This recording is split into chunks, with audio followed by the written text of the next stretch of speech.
So we're up to day number seven of the 48 Ways to Wisdom. So this way is anava, humility.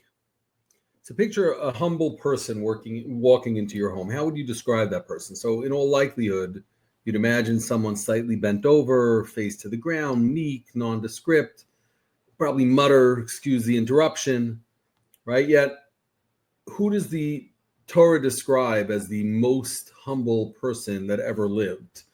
The most humble person on the face of the earth, none other than Moshe Rabbeinu. And Moshe Rabbeinu, we know, was able to kill the Mitzri, right, who was hurting the Jew, right? He was able to stand up to Pare and say, let my people go. So how do you reconcile this with our vision of humility? So the answer is obviously that we have a faulty definition of what humility is. So the way the Torah looks at what humility is, and I'll read it verbatim from Reb Noach because it's a beautiful description. I'm a speck of dust compared to the Almighty, and all that truly matters is doing His will because it's right, truthful, and meaningful. If the right thing to do requires taking a stand and confronting someone, I'll do it regardless of what people think. I don't care about gaining people's approval since my only concern is doing what's right. My needs and personal agenda do not distract me. So arrogance is, I'm what counts. Don't bother me with what's right and wrong. It's all about my ego, how I'm perceived. So humility at its core is kind of the opposite of weakness. It actually leads to great charisma because a person is living a life outside of themselves. So number one of this is the need for meaning. So humility allows us to move beyond our self-centeredness and live a life that's suffused with higher meaning and focused on the greater good. When we sideline our ego, we can objectively delve into important things and important causes. So imagine a person were to walk up to you and say, I'm going to give you $200 million on the condition that you're not allowed to do anything but play golf and eat and play basketball and swim. But you can't do anything meaningful. You can't learn anything. You can't do any good deeds. Just chill, so to speak. So the first few weeks might be great. By the third week, you're getting a little bored of golf. After a year, you're going out of your mind. So this is obviously not what life is all about. We know it's much more than just, kind of passing the time doing fun things. So we all know by extension, right, that we're not living to work, we're working to live. And yet, for many people, once we reach the point of having established ourselves in our career, we look back and we realize that we've mistakenly replaced our meaning with our work. And, for some people, very fortunate people, their work is truly meaningful in the larger context. They're helping people, they're saving lives, firefighters, policemen, right? People who are actually having an impact as what, in their career. It's a wonderful thing. Even there, oftentimes the career has now supplanted the meaning that the career contains. So even though they are ultimately impacting the world, they're not doing it consciously and intentionally. So at some point, someone will ask themselves, so I've succeeded, but so what? What difference did it really make? And, when one does this when it's older, that question can really take your breath away. So we have to stop kind of distracting ourselves and answer the question, what am I living for? So Reb Noach says a great way to figure out what you're living for is to ask yourself what you would be willing to die for.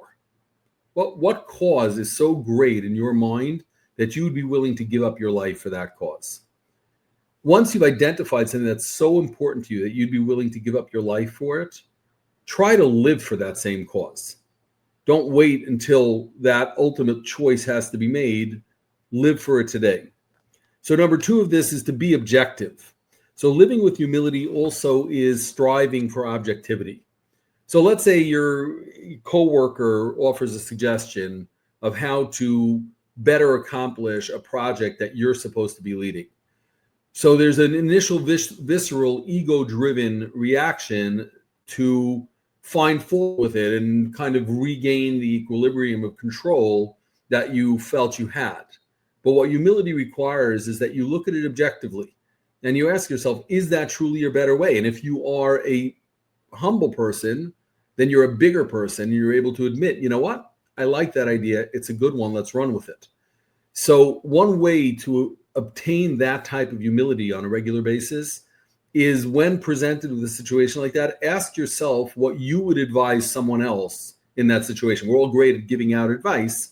So that's a technique that you can use to assess whether your ego is driving your response to that situation, or it's actually objectively the right or wrong thing to do.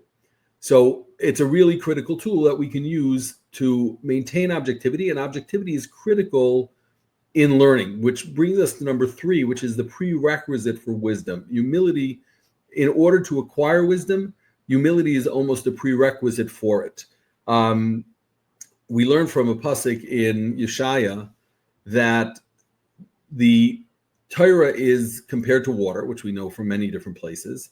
And the pasuk in Yeshaya teaches us that water always flows down. It doesn't gather on the top of the hill. It flows down to the low places, right? So too, the Torah doesn't get acquired by someone who is ego-driven. It gets acquired by somebody who has removed ego from the situation, because the Torah ultimately is the ultimate search for objective truth. So if we want to be able to acquire it, if we want to even be able to recognize what it is, we have to be able to remove ego from it.